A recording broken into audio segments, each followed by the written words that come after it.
इस खेल में उनको इतना आनंद आया कि रोज़ ही यह खेल खेलने लगे, रोज़ ये खेल खेलने लगे। फिर वही शिकायतें सुनी जाती, अपराधी पेश किए जाते, बयान लिए जाते और फिर शिला पर यानी उस पत्थर पर बैठा हुआ लड़का अपना फैसला सुनाता। बात इधर उधर फैलने लगी। अब जो खेल चल रहा था, रोज़ ये चीज़ होने लगी तो बातें इधर उधर होने लगी। लोग लड़के की न्याय बुद्धि की चर्चा करने लगे और कहने लगे कि अवश्य ही वह कि उस लड़के में कोई दैवी शक्ति है। जब वो इतने अच्छे फैसले लेने लगा और इस तरह से समस्याओं का निपटारा करने लगा तो लोगों ने बातें करनी शुरू कर दी कि ज़रूर इस लड़के में क्या है, कोई दैविक शक्ति है। एक दिन दो किसानों के बीच ज़मीन को लेकर झगड़ा उठ खड़ा हुआ। मामला गंभीर था। अभी हकीकत की बात है। अभी तक तो क्या कर रहे थे, अभी तक वे सब क्या कर रहे थे, तो केवल एक नाटक कर रहे थे, काल्पनिक कहानियाँ थी, है ना, इमेजिन कर रहे थे, कल्पना कर रहे थे। लेकिन अब हकीकत का एक मैटर उनके सामने आया, एक मुद्दा उनके सामने आया कि टीले वाले कि उनका आपस में झगड़ा हो गया। तो टीले वाले लड़के की इतनी चर्चा थी कि वे राजा के दरबार में जाने के बजाय उसी के पास आ गए। पहले क्या करते थे, राजा के दरबार में चले जाते थे और अपनी समस्या जो झगड़ा है उसका निपटारा राजा करता था और उसको अपने झगड़े के बारे में बताया उसी लड़के को जो अभी तक क्या कर रहा था, कल्पना कर रहा था। लड़के ने बड़ी गंभीरता से दोनों किसानों के बयान सुने। उसके बाद उसने जो फैसला दिया उसे सुनकर वे दंग रह गए। उस दिन के बाद से तो नगर के सभी लोग अपनी फरियाद लेकर यहीं आने लगे। राजा के दरबार में कोई न जाता, पर ऐसा कभी नहीं हुआ कि लड़के के फैसले से उन्हें संतोष न हुआ हो। मतलब ऐसा कभी नहीं हुआ कि इस लड़के ने जो भी फैसला सुनाया उसको सुनकर के जो फरियाद करता होते थे, जो आते थे, उन्हें कभी निराशा का सामना करना पड़ा हो। ऐसा कभी हुआ नहीं। जब बात बहुत ज़्यादा फैलने लगी तो धीरे धीरे यह बात राजा के कानों तक पहुंची।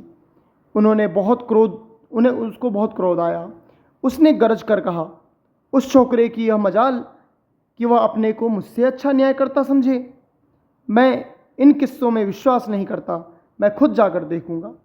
राजा ने सोचा कि उसकी इतनी हिम्मत कि वो मेरा कार्य कर रहा है। लोग मेरे पास आते थे, राजा के पास, मैं निर्णय करता था, न्याय करता था, तो उस छोकरे में इतनी उसकी मजाल हो गई, इतनी उसमें हिम्मत आ गई। चलो, मैं इस पर विश्वास नहीं करता, मैं खुद जाकर देखूंगा। ऐसा कहकर राजा अपने लाव लश्कर के साथ, यानी कि जो भी उनके साथ सैनिक और सब रथ में बैठ करके जो भी मंत्री जाते हैं, उन सब के साथ, जैसे अभी मंत्री लोग जाते हैं ना, आपने देखा होगा, विधायक, मंत्री, सांसद जाते हैं, पूरे काफिला के साथ जाते हैं, वैसे ही राजा गया। उस मैदान में पहुंचा जहां उस लड़के क्या कर रहे थे, अपना प्रिय खेल खेल रहे थे। बड़ी देर तक राजा उनका खेल देखता रहा। वह स्तंभित रह गया। स्तंभित रह जाना यानी कि बिल्कुल आश्चर्यचकित रह जाना, स्तंभित ना आगे बढ़ना, स्तंभ की तरह, खंबे की तरह एक जगह बिल्कुल स्थिर होकर के, स्टैचू बनकर। उसने अपने मंत्री से कहा, लड़का सचमुच बहुत बुद्धिमान है। इतनी छोटी उम्र में इतनी बुद्धि का होना आश्चर्य की बात है। इसकी न्याय बुद्धि के आगे तो बड़े बड़ों को लोहा मानना पड़ेगा, अर्थात हारना पड़ेगा, हार जाएंगे बड़े बड़े भी इसके सामने। इसकी हिम्मत की दाग देनी पड़ेगी। उसी समय किसी ने राजा को बताया, लेकिन महाराज, यह तो रोज वाला लड़का नहीं है, वह बीमार हो गया है, इस कारण कोई नया ही लड़का टीले पर बैठा है। यह तो और भी आश्चर्य की बात है। हो न हो पत्थर की इस कुर्सी में ही कोई चमत्कार है, मैं इसकी जांच करूंगा। ऐसा किसने कहा? राजा ने कहा। राजा का इशारा पाते ही उस स्थान को खोदकर पत्थर को बाहर निकाला गया। राजा ने देखा कि वह पत्थर नहीं, बहुत ही सुंदर सिंहासन है। बहुत ही सुंदर सिंहासन था। उस पर बहुत बारीक और खूबसूरत मूर्तियां खुदी हुई थीं। उसके चारों पायों पर 4 देवदूतों की मूर्तियां बनी हुई थीं। चारों ओर खबर फैल गई। बात ही बात में वहाँ अच्छी खासी भीड़ जमा हो गई, बहुत भीड़ हो गई। वहाँ जो विद्वान पंडित थे, उन पंडितों ने बताया कि वह कोई ऐसा वैसा सिंहासन नहीं था, सदियों पुराना राजा विक्रमादित्य का सिंहासन था। राजा विक्रमादित्य अपने न्याय और विवेक के लिए बहुत प्रसिद्ध थे, बहुत फेमस थे। प्रसिद्ध यानी फेमस, राजा ने आज्ञा दी कि सिंहासन को ले जाकर राज दरबार में रख दिया जाए। उसने कहा, मैं इस पर बैठकर अपनी प्रजा की फरियाद सुनूंगा और उनका फैसला करूंगा। अगले दिन राजा दरबार में आया और सीधे उस सिंहासन की ओर बढ़ पड़ा। उस सिंहासन की ओर बढ़ा। वह उस पर बैठने ही वाला था कि किसी की आवाज़ सुनाई दी, ठहरो। राजा ने रुककर चारों ओर देखा, कोई नजर नहीं आया। वह फिर सिंहासन की ओर बढ़ा। फिर इसी प्रकार आवाज़ आई, ठहरो। इस बार राजा ने आश्चर्य से देखा कि सिंहासन के एक पाये पर बनी मूर्ति बोल रही है। पाया यानी जो उसके स्टैंड होते हैं चेयर के। मूर्ति ने कहा, क्या तुम इस सिंहासन पर बैठने योग्य हो? क्या तुम्हें पूरा विश्वास है कि तुमने कभी चोरी नहीं की है? राजा ने लज्जा से सिर झुका लिया। यह सच है कि हाल ही में मैंने अपने एक दरबारी की ज़मीन पर कब्जा कर लिया था, क्योंकि मैं उससे नाराज़ हो गया था। तब तो तुम इसके योग्य नहीं हो, मूर्ति ने कहा। तुमको 3 दिन तक प्रायश्चित करना होगा। यह कहकर मूर्ति अपने पंख फैलाकर आकाश में उड़ गई। राजा ने 3 दिन तक उपवास किया, व्रत किया और प्रार्थना की। चौथे दिन वह फिर दरबार में आया। जो ही सिंहासन पर बैठने लगा, दूसरी मूर्ति ने कहा, ठहरो। तुम विश्वास के साथ कह सकते हो कि तुमने कभी झूठ नहीं बोला। राजा शक पकाया, एकदम से ये क्या हो गया? अरे, इसे सब पता है। झूठ तो उसने किसी न किसी मुसीबत से बचने के लिए कई बार बोला था। राजा पीछे हट गया। दूसरी मूर्ति भी पंख फैलाकर आकाश में उड़ गई। राजा ने 3 दिन तक फिर उपवास और पूजा पाठ किया।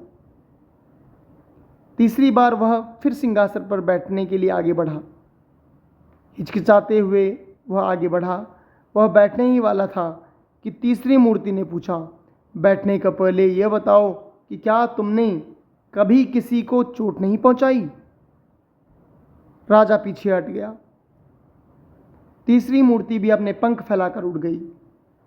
फिर 3 दिन तक उपवास और प्रार्थना करने के बाद राजा सिंहासन की ओर बढ़ा। उसके पैर लड़खड़ा गए।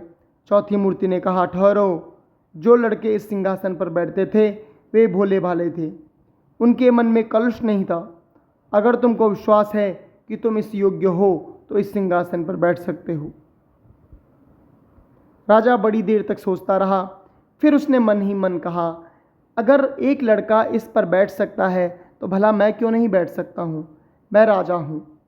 मुझसे ज़्यादा धनवान, बलवान और बुद्धिमान भला कौन होगा? मैं अवश्य इस सिंहासन पर बैठने के योग्य हूँ। यह कहकर राजा सिंहासन की ओर दृढ़ कदमों से बढ़ा। लेकिन उसी समय चौथी मूर्ति पंख फैलाकर सिंहासन समेत आकाश में उड़ गई। तो इस प्रकार से यह पाठ यहीं पर बच्चों खत्म हो गया। ठीक है, तो यहाँ पर जो आप देख रहे हैं, कहने का मतलब क्या है कि न्याय का जो 4 स्तंभ हैं, वो चारों स्तंभ क्या हैं कि आपके मन में सबसे पहला क्या है, जो सबसे पहले क्या आया था यहाँ पर, सबसे पहले उसको बोला था ना कि सबसे पहले उस मूर्ति ने उससे क्या कहा था कि क्या तुम इस कुर्सी पर बैठने के योग्य हो, क्योंकि तुमने कभी चोरी नहीं की। यदि तुमने स्वयं चोरी नहीं की, तुम चोर नहीं हो, तभी तुम न्याय कर सकते हो, है ना। तो न्याय यदि टिका हुआ है तो न्याय के जो 4 पाए हैं, 4 पैर हैं, वो किसके हैं? इसी पर वो टिका हुआ है कि तुमने कभी चोरी नहीं की। दूसरी जो मूर्ति थी उसने क्या कहा कि दूसरी जो मूर्ति थी उसने क्या कहा, उसने राजा से कहा कि तुम्हें विश्वास है, या तुम विश्वास के साथ कह सकते हो कि तुमने कभी झूठ नहीं बोला, यानी कि सत्य का साथ देना चाहिए, है ना। तीसरी बार फिर वैसे ही हुआ कि पहले तुम मुझे ये बताओ कि क्या तुमने कभी किसी को चोट नहीं पहुंचाई, है ना।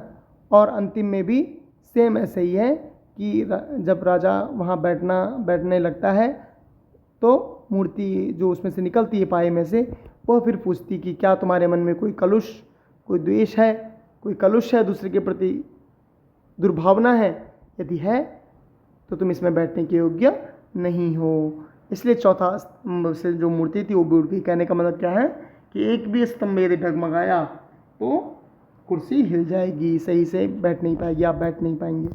इसलिए यदि न्याय की उम्मीद करते हो बच्चों, से चाहते हो कि तुम्हारे साथ न्याय हो, है ना, तुम्हारे साथ जस्टिस हो, तो आपको इन चीज़ों को साथ लेकर चलना पड़ेगा कि किसी की चोरी नहीं करनी, सत्य का साथ देना है, किसी को टॉर्चर नहीं करना है, किसी को कष्ट पीड़ा नहीं देनी है, और किसी के मन में व्यभिचार गलत भावना नहीं रखनी है। तो ये पाठ किस पर आधारित है? लीलावती भागवत जी इसके लेखक हैं। ठीक है। और जैसे इसमें दिया है कि राष्ट्रीय पुस्तक न्यास से प्रकाशित स्वर्ग की सैर तथा अन्य कहानियाँ पुस्तक से साभार लिया गया, यानी कि स्वर्ग की सैर और अन्य कहानियाँ से ये पाठ लिया गया। ठीक है बच्चों, तो आपको जो चीज़ समझ में ना आए वो आप कमेंट बॉक्स में पूछ सकते हैं और आगे अपनी चॉइस रख सकते हैं कि आप कौन सी वीडियो पढ़ना चाहते हैं। वीडियो को लाइक करें यदि आपको पसंद आई हो, चैनल को सब्सक्राइब करें और अपने दोस्तों के साथ, अपने क्लासमेट्स के साथ भी वीडियो को शेयर करें। फिर मिलते हैं, तब तक के लिए नमस्कार।